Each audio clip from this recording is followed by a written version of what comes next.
ഇന്ത്യക്കെതിരെ വീണ്ടും പ്രകോപനപരമായ പരാമർശവുമായി എത്തിയിരിക്കുകയാണ് കാനഡ.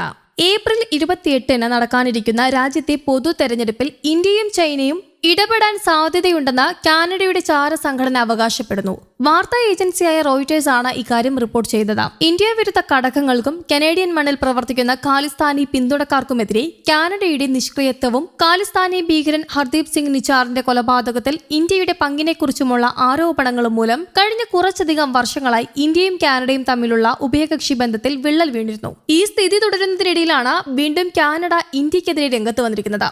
തെരഞ്ഞെടുപ്പിലെ ഇടപെടലിനെ കുറിച്ചുള്ള ആരോപണങ്ങൾ ഇന്ത്യ നേരത്തെ തന്നെ നിഷേധിച്ചിരുന്നു. വിഷയത്തിൽ ചൈനയും സമാനമായ നിലപാട് സ്വീകരിച്ചിരുന്നു. എന്നിട്ടും കാനഡ ആക്ഷേപം തുടരുകയാണ്. തെരഞ്ഞെടുപ്പുകളിൽ ഇടപെടാൻ AI കൂടുതലായി ഉപയോഗപ്പെടുത്തുന്നു എന്നാണ് Canadian security intelligence service deputy director Vanessa Lloyd പറഞ്ഞത്. ഈ തെരഞ്ഞെടുപ്പിൽ കാനഡയുടെ ജനാധിപത്യ പ്രക്രിയയിൽ ഇടപെടാൻ ശ്രമിക്കുന്നതിനായി People's Republic of China artificial intelligence സാധ്യമാക്കിയ ഉപകരണങ്ങൾ ഉപയോഗിക്കാൻ സാധ്യതയുണ്ടെന്നും അവർ പറയുന്നു. കനേഡിയൻ സമൂഹങ്ങളിലും ജനാധിപത്യ പ്രക്രിയകളിലും ഇടപെടാനുള്ള ഉദ്ദേശവും കഴിവും ഇന്ത്യൻ സർക്കാരിനുണ്ടെന്ന് നമ്മൾ കണ്ടുവെന്നും വനേസ കൂട്ടിച്ചേർത്തു. 2019-21 തെരഞ്ഞെടുപ്പുകളിൽ ചൈനയും ഇന്ത്യയും നടത്തിയ ഇടപെടലുകളുടെ കാനഡ മന്ദഗതിയിലായിരുന്നു പ്രതികരിച്ചതെന്ന് ജനുവരിയിൽ പുറത്തിറക്കിയ ഒരു ഔദ്യോഗിക അന്വേഷണ റിപ്പോർട്ട് അവകാശപ്പെട്ടിരുന്നു. കാനഡയും ഇന്ത്യയും തമ്മിലുള്ള ബന്ധത്തിൽ അഭൂതപൂർവമായ നയതന്ത്ര പ്രതിസന്ധിയാണ് അടുത്തിടെ ഉണ്ടായിട്ടുള്ളത്. കനഡിയൻ മണ്ണിൽ സിഖ് വിഘടനവാദികൾക്കെതിരായ ഗൂഢാലോചനയിലും കൊലപാതകത്തിലും ഇന്ത്യക്ക് പങ്കുണ്ട് എന്ന ആരോപണത്തെ തുടർന്ന് ഇരു രാജ്യങ്ങളും അതത് മിഷൻ മേധാവികൾ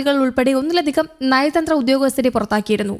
അതേസമയം കുടിയേറ്റം കുറയ്ക്കുന്നതിൽ കണ്ണനട്ട് കാനഡ കൊണ്ടുവന്ന പുതിയ വിസ ചട്ടം ഇന്ത്യക്കാരുൾപ്പെടെ ലക്ഷക്കണക്കിന് വിദേശ വിദ്യാർത്ഥികളെയും തൊഴിലാളികളെയും കാര്യമായി ബാധിച്ചു. കഴിഞ്ഞ മാസം ആദ്യമാണ് immigration and refugee protection regulation എന്ന പുതിയ വിസ ചട്ടം രാജ്യത്ത് നിലവിൽ വന്നത്. വിദേശ വിദ്യാർത്ഥികൾ, തൊഴിലാളികൾ, കുടിയേറ്റക്കാർ എന്നിവരുടെ വിസ പദവിയിൽ ഏത് സമയത്തും ഏത് തരത്തിലുമുള്ള മാറ്റവും വരുത്താൻ ഇമിഗ്രേഷൻ ഉദ്യോഗസ്ഥർക്ക് സമ്പൂർണ്ണ അധികാരം നൽകുന്നതായിരുന്നു ആ ചട്ടം. അതുപ്രകാരം ഈ വിസകൾ പോലുള്ള ഇലക്ട്രോണിക് യാത്രാരേഖകൾ, താൽക്കാലിക റെസിഡന്റ് വിസകൾ എന്നിവയൊക്കെ നിരസിക്കാനോ റദ്ദാക്കാനോ കനഡിയൻ കുടിയേറ്റക്കാര്യ ഉദ്യോഗസ്ഥർക്ക് കഴിയും. രാജ്യത്ത് പുതുതായി വരുന്നവരുടെയോ നിലവിൽ കാനഡയിൽ കഴിയുന്നവരുടെയോ തൊഴിൽ പെർമിറ്റുകളും വിദ്യാർത്ഥി വിസകളും റദ്ദാക്കാനും അവർക്ക് സാധിക്കും. ഏതൊക്കെ സാഹചര്യത്തിൽ കുടിയേറ്റക്കാര്യ ഉദ്യോഗസ്ഥർക്ക് വിസ നിരസിക്കാം എന്നത് സംബന്ധിച്ച് മാർഗനിർദ്ദേശവും സർക്കാർ ഇറക്കിയിട്ടുണ്ട്. കുടിയേറിയ ഒരാൾ നിയമാനുസൃതമായ വിസ കാലാവധി കഴിഞ്ഞാലും കാനഡ വിടില്ല എന്ന് ബോധ്യപ്പെട്ടാൽ അത്തരക്കാരുടെ വിസ റദ്ദാക്കാം. ഇത് പുതുതായി എത്തുന്നവർക്കും രാജ്യത്ത് കഴിയുന്നവർക്കും ബാധകമാണ്. ഇക്കാര്യത്തിൽ അന്തിമ തീരുമാനമെടുക്കാനുള്ള വിവേചനാധികാരം പൂർണ്ണമായും ഉദ്യോഗസ്ഥനാണ്. വിമാനത്താവളങ്ങളിൽ വെച്ചോ തുറമുഖങ്ങളിൽ വെച്ചോ ആണ് visa റദ്ദാക്കുന്നതെങ്കിൽ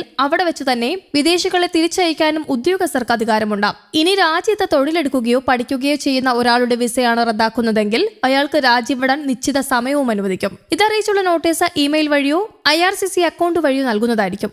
news desk, Kerala Kaumudi.